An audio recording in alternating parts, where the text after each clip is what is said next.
Tozoktun түбүнө түшүргөн 5 коркунучтуу амал.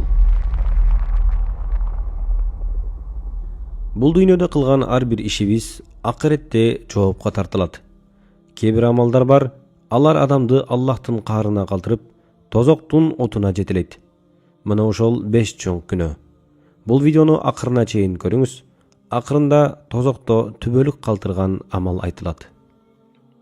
Биринчи, бирөөнүн акысын жегендик жана зулумдук кылуу.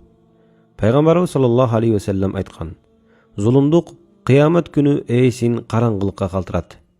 Жетимдин акысын жегендик, бирөөнүн мал мүлкүн уурдоо же тартып алуу тозок отуна чакыруу болуп саналат. Адамдын акысы бул ээси өзү кечирмейинче Аллах кечирбеген өтө оор күнөө. Экинчи, зына кылуу. Куранда зынага жакындабагыла, анткени ал арам жана эң жаман жол деп эскертилет.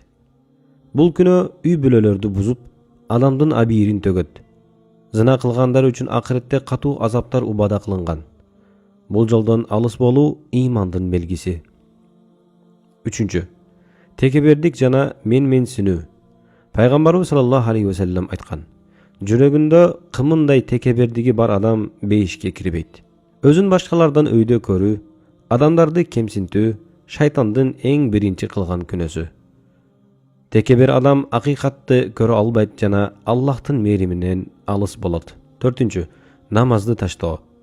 Тозокко түшкөндөрдөн силерди бул сакар тозогуна эмне түшүрдү деп суралганда, алар биз намаз окугандардан эмес элек деп жооп беришет. Намаз момун менен капырдын ортосундагы чек. Намазды атайлап таштоо адамдын акыретин талкалаган эң чоң ката. Бешинчи, Аллахка шерик кошуу. Куранда ким Аллахка шерик кошсо, Аллах ага бейишти арам кылат жана анын бара турган жайы тозок болот деп айтылган. Бул кечирилгис күнөө. Жараткандан башка нерсеге сыйынуу же Аллахка гана тиешелүү сыпаттарды башкага ыйгаруу адамды ыймандан чыгарат.